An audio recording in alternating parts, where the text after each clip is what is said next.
Alô, pessoal, tudo bem? Boa noite, bom dia, boa tarde, seja a hora que você estiver vendo esse vídeo. Estamos aqui para mais uma entrevista do Sem Embargos. Quem não segue a gente, siga a gente no Instagram, curta nossa página no Facebook, se inscreva aqui no canal, que é muito importante para divulgar nosso conteúdo. E hoje nós vamos conversar com a doutora Gisele Gonçalves Menezes Emídio. Ela é advogada do segmento do ramo de Direito Digital e de Proteção de Dados Pessoais. Tem certificação profissional pela CIPPE, mestrado pela FGV, especialização em Direito de Gestão Tributária pela FIPECAF e em Direito Empresarial pela FGV. Boa tarde, doutora, tudo bem? Boa tarde. Primeiro, é uma satisfação estar aqui para conversar com os Sem Embargos. Agradeço a todos pelo tempo e pela oportunidade, claro. Nós que agradecemos a honra da nossa conversa aqui hoje. Bom, vamos começar bem pelo básico, né?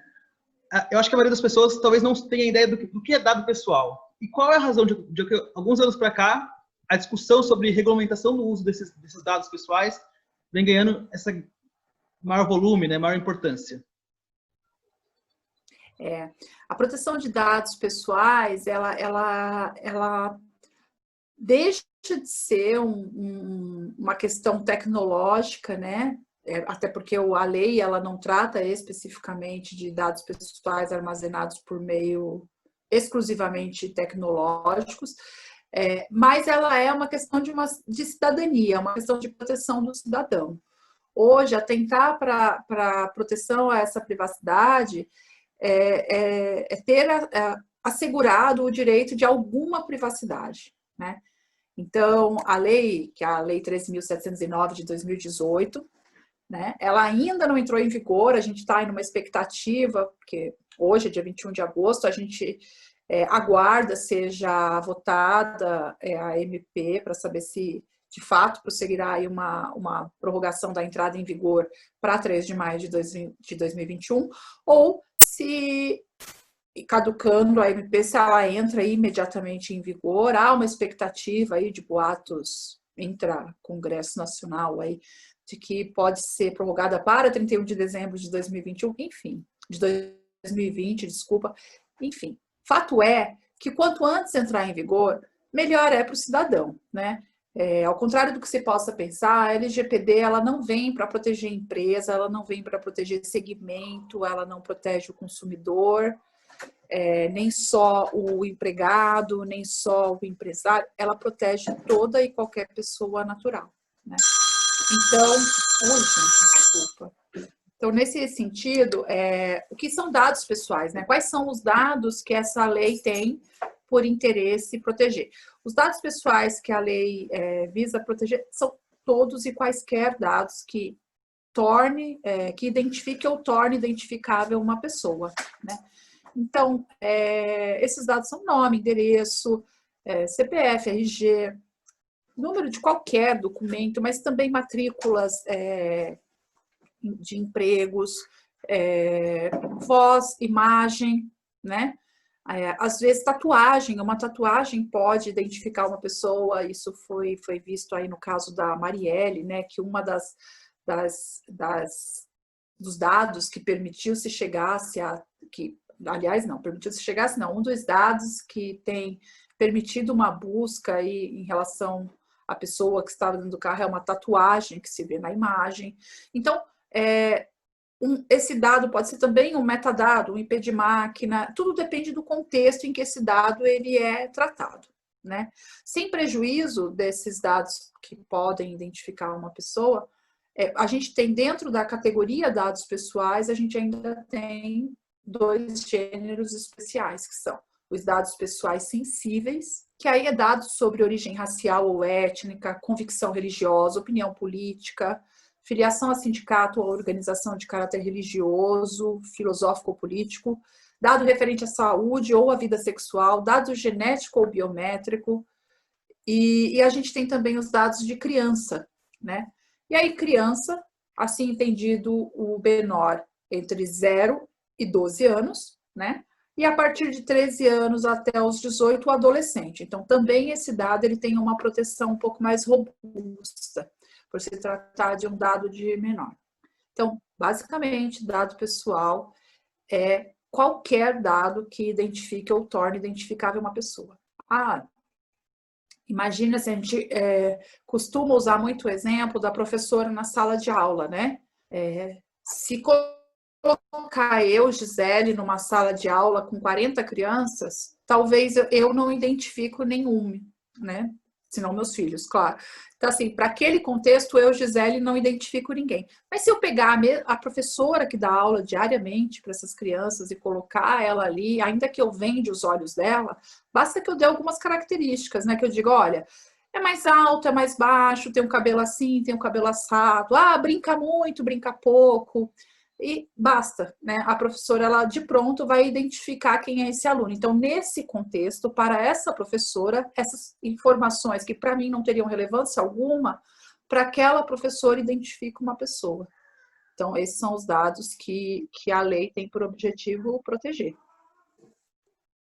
Legal. E por que só agora, como a senhora disse, que dados pessoal não necessariamente são os dados coletados por tecnologia, mas por que só agora? Então, quer dizer, é uma coisa antiga, né? Porque só agora essa discussão surgiu na sociedade. Não é só agora, não. Só agora está chegando aqui no Brasil esse debate, né? Mas, por exemplo, a primeira diretiva da Europa, a primeira diretiva não, né? A diretiva mais complexa da Europa, porque a primeira diretiva da Europa ela vem de 87, 88, mas a mais completa ela é de 96, né? Então, veja, desde 1996 na Europa já se discute essa questão da necessidade da proteção de dados.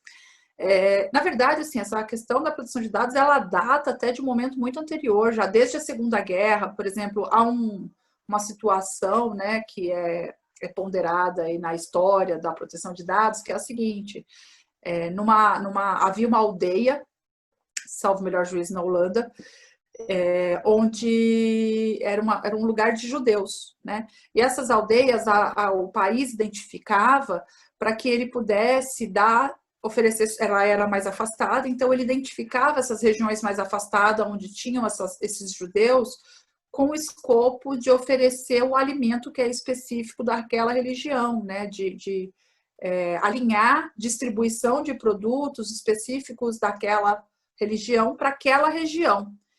E quando veio a Segunda Guerra, os nazistas tiveram acesso a esse dado, né? Eles tiveram acesso a essas aldeias de judeus mais isoladas. E o bombardeio, nesse caso, foi certeiro, né? Não sobreviveu ninguém, porque eles sabiam exatamente onde estavam aquelas comunidades de judeus, né?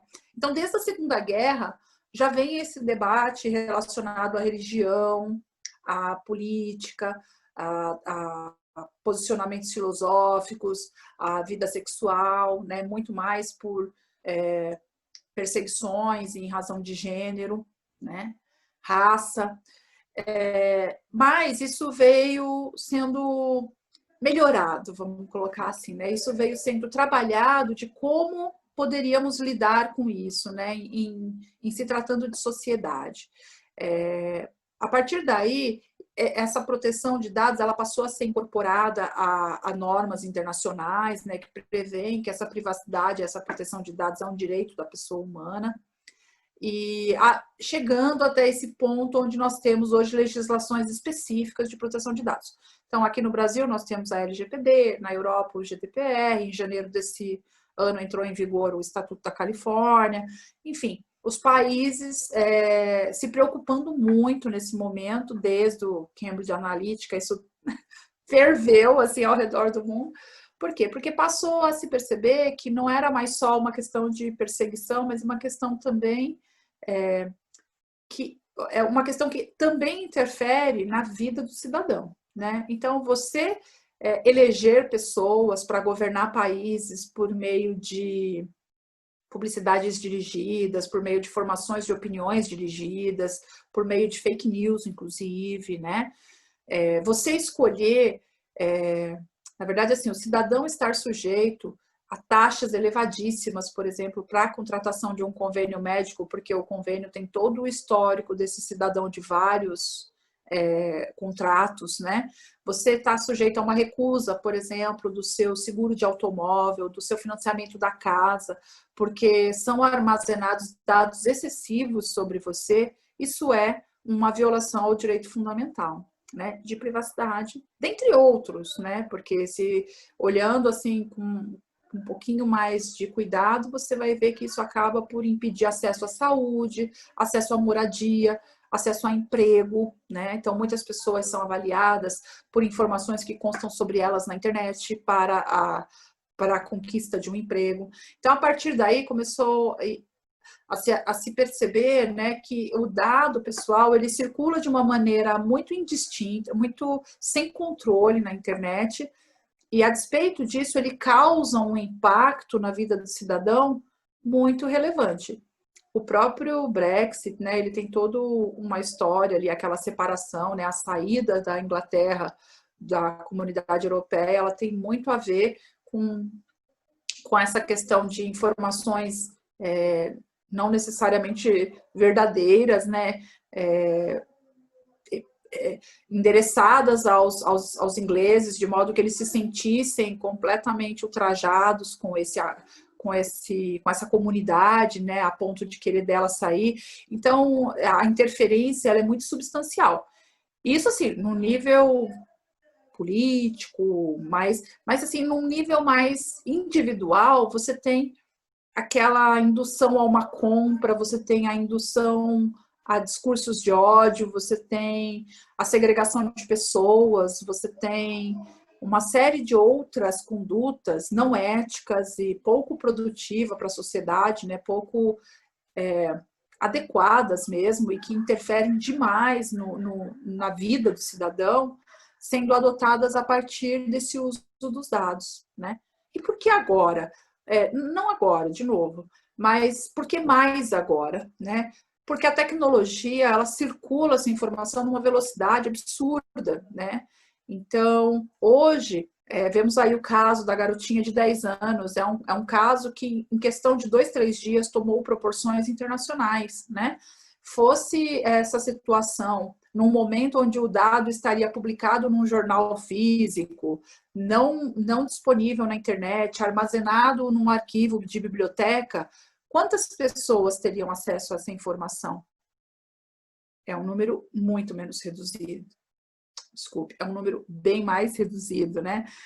Já essa projeção global da internet, ela viabiliza esse acesso à informação constante, como se tivesse acontecido ontem, né? Você pega casos de crimes, de situações até que sequer sabemos o desfecho, que lá atrás se deram de forma super veiculada na internet, e hoje elas tiveram uma solução completamente distinta, mas até hoje o cidadão paga o preço daquele julgamento virtual a que ele foi submetido há alguns anos, entende?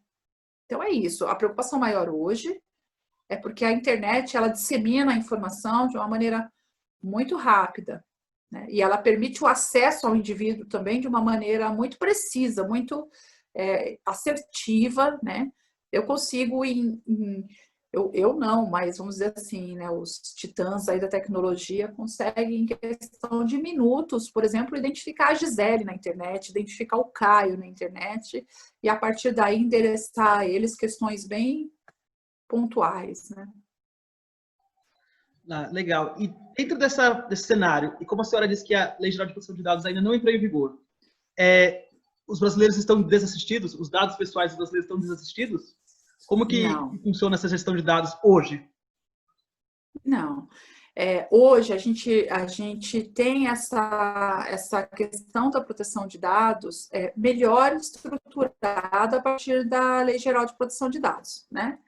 Que ainda não entrou em vigor, mas desde a sua promulgação, né, que foi em 2018, e ela vem no período de vacância, aí ela entraria em vigor agora, na verdade, pela primeira versão em fevereiro de 2020, aí pela segunda agora, dia 14 de agosto de 2020, e aí a gente está esperando.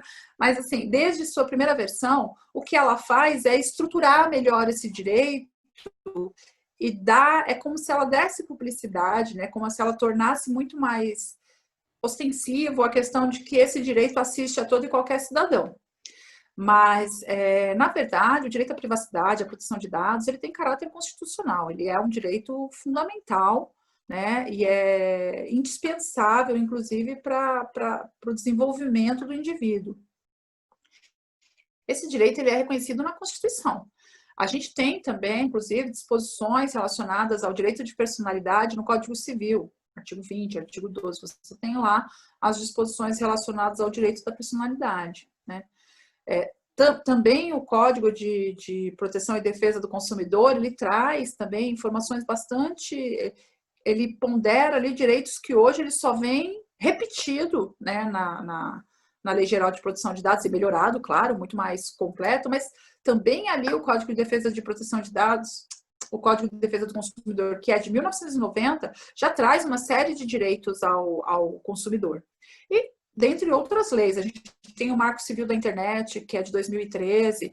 Então, lógico, a Lei Geral de Proteção de Dados ela é muito mais robusta, ela é muito mais ordenada, ela é muito mais instrumental, né? No sentido, olha, eu vou proteger, eu vou acionar alguém por uma violação ao meu direito de privacidade ou a um uso inadequado do meu dado, ou teve um vazamento do meu dado e isso me prejudicou, eu estou muito mais amparado pela estrutura da norma que eu encontro ali na Lei Geral de Proteção de Dados. Mas não que antes eu não tivesse esse direito. O que se tem hoje é um reconhecimento, né?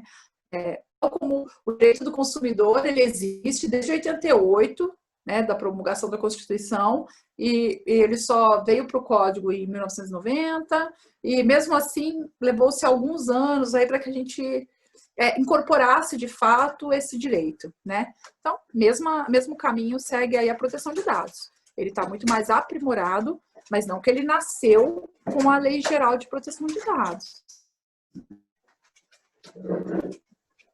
Legal. E agora, nesse cenário de pandemia, de Covid, acabou que muitas pessoas acabaram sendo forçadas a usarem muito mais as tecnologias de comunicação, seja na vida profissional, nos trabalhos telepresenciais, ou seja, até na vida pessoal, para se conectar com um familiar, com um amigo.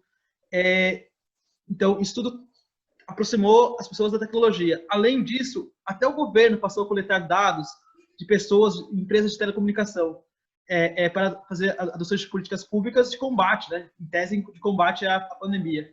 Quais os desafios para a proteção de dados que ocorrem hoje na pandemia e num cenário pós-pandemia? A gente tem que ter claro, assim, primeiro, o que a Lei Geral de Proteção de Dados, então LGPD, né? O que ela advoga é o uso dos dados pessoais por entidades públicas ou privadas. Então, tanto pelo governo, ainda que com menor limitação do que o ente privado, mas também pelo ente privado. Ele não regula o uso do dado pessoal entre pessoas para fins não comerciais. Veja, por exemplo, eu sou advogada. Se eu vou usar a minha agenda do celular para contatos comerciais, para relacionamentos comerciais, então a minha agenda ela também está alcançada, vamos dizer assim, por essa proteção de dados. Mas, eu vou ter uma conversa aqui com meu amigo, com meu familiar. Não, né? Mas o que eu acho que é muito importante agora, primeiro, as pessoas terem essa consciência de que o dado dela, ele tem valor, e a menos que ela se intere dos direitos que lhes são pertinentes, esse dado ele vai ser usado de forma indiscriminada, né? Há uma lei agora que dá essa maior proteção, mas o cidadão ele precisa também começar a entender o quanto isso é importante para ele e exigir essa proteção, né? Um passeio aí nos sites das empresas de tecnologia, por exemplo, Facebook, Google, Apple, né? Eles têm lá, tua privacidade importa, né? Se importa mesmo, a gente não sabe, mas que eles já entenderam que essa é a mensagem que o público consumidor deles tem que captar, isso eles já entenderam, que eles serão tanto mais valorizados a partir do momento que eles respeitarem essa privacidade do cidadão, e isso tem que ficar muito claro, eles já entenderam, né? Precisa o cidadão entender. Com relação a essa coleta de dados por entes do governo, tende a esse tipo de conduta ser cada vez mais obstada, né? Hoje, Eu gosto muito de falar, por exemplo, da questão da coleta de dados pelo governo, determinada pela MP 954 de 2020, onde o governo, ou seja, né, eu digo assim, olha, o presidente da República mandou, via MP 954 de 2020, que todas as empresas de telefonia entregassem dados, quais sejam, né? Nome, telefone, endereço e um número de documento. Veja, dados básicos que o Facebook de muita gente já traz isso, né? E passassem esses dados, o que o presidente determinou é que esses dados fossem, então, passados pelas empresas de telefonia para o IBGE, a pretexto de construir uma política de combate ao Covid-19, né? E nessa situação, o que aconteceu foi o seguinte, uma entidade, que no caso foi a OAB, entrou contra essa MP e disse, olha, eu acho que ela é abusiva, essa coleta ela é abusiva, ela não tem uma finalidade, ela não respeita os princípios da Lei Geral de Proteção de Dados, que, veja, ainda não está em vigor, né? E foi muito interessante, porque o Supremo Tribunal Federal, ao processar essa informação, né, ele trouxe esse debate para o plenário, né? Primeiro a ação ela teve como relatora a ministra Rosa Weber, mas ela trouxe o plenário do STF para decidir com ela em relação a esse aspecto, e o plenário decidiu que essa troca de dados ela era abusiva. E a partir daí vedou que o governo tivesse acesso aos dados das empresas de telefonia. Na verdade, o governo, via IBGE, tivesse acesso aos dados. Então, veja, o governo, né, o presidente da República mandou as empresas de telefonia dar os dados para uma empresa pública, né, que tecnicamente usaria esses dados, que a priori, né, utilizaria esses dados para a construção de uma política de combate ao Covid, que é uma necessidade pública, né, ou seja, tudo muito robusto até, né, tudo muito forte, e mesmo nesse cenário não foi autorizado, né. E o argumento que se deu a isso qual a finalidade desse uso, mas a finalidade objetiva desse uso, né? Talvez eu use para isso. Não. Qual é a finalidade objetiva desse uso? Por quanto tempo vai se usar? Quais são os mecanismos de proteção desse dado? Então, assim, exigiu-se do IBGE e da própria norma em si, da medida provisória, que ela trouxesse uma série de informações que se relacionam diretamente com os princípios estabelecidos na Lei Geral de Proteção de Dados, né? Por quê? Porque só dessa maneira, essa troca de dados se daria num contexto legal, num contexto lícito, né? Então, assim, se nem o presidente da República pode fazer isso, né? Por que que uma empresa qualquer poderia? Por que que eu, no meu comércio, poderia? Não pode, né? A gente tem que olhar para esse uso de dado e entender que aquilo define uma pessoa e que, a depender da informação que eu coloque ali, essa pessoa ela pode vir a ser interpretada de uma maneira muito equivocada em uma série de contextos distintos, né? Essa pessoa, ela, imagina, por exemplo, você dirige, então você tem lá, né, a sua carteira de habilitação, e você praticou uma infração, você não praticou uma infração, tá? Alguém praticou uma infração e trouxe esse dado para a sua carteira de habilitação, né?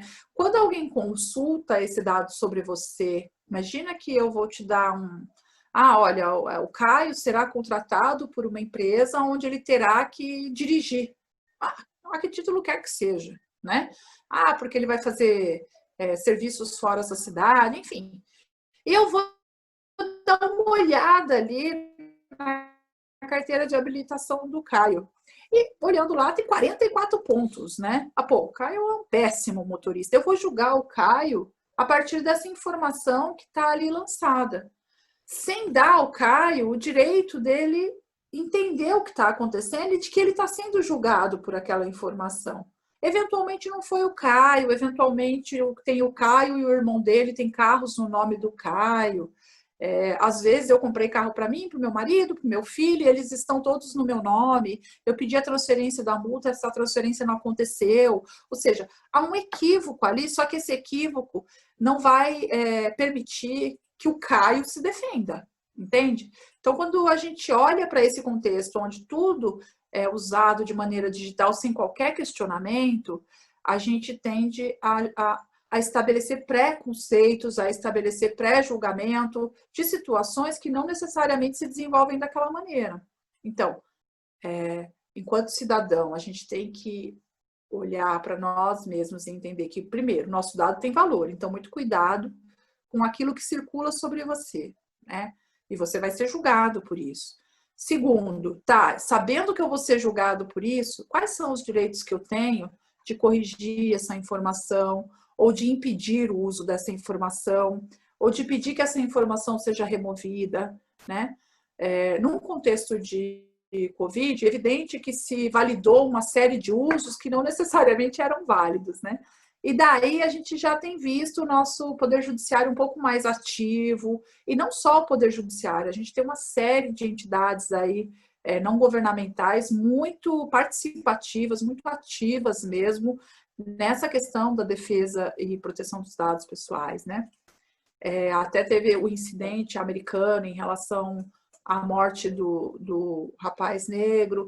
Tudo isso causa desdobramentos digitais, vamos dizer assim, que, se não contidos e se não tratados dentro de um framework legal um pouco mais democrático, acarreta a pessoas inúmeras consequências das mais devastadoras, né? E isso a gente precisa estar muito consciente.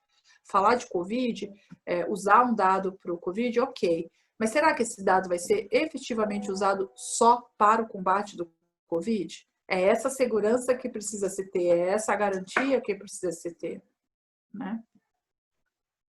Legal. Eu acho que foi muito esclarecedor essa conversa, que foi curta, o tema é muito longo, o tema é extenso, daria para fazer várias entrevistas e uma série, né? Como as pessoas estão estudando isso há muito tempo, como a senhora falou, e tem muita gente se especializando, mas eu acho que foi legal para trazer uma visão para quem não tinha conhecimento do dado pessoal ou não tinha compreensão do que é o dado pessoal. E por que se levantou essa discussão hoje, mais forte aqui no Brasil. Então, eu acho que, nesse sentido, a conversa foi muito enriquecedora. Obrigado, doutora. Imagina, obrigada. Fico à disposição aí para o que precisar. Obrigado. Muito obrigada a todos. Gente, vocês que assistiram, gostou do conteúdo, compartilha com os amigos, com todo mundo, deixa o like aqui no vídeo, continue acompanhando a gente nas próximas entrevistas e até a próxima. Obrigado. Tchau, tchau.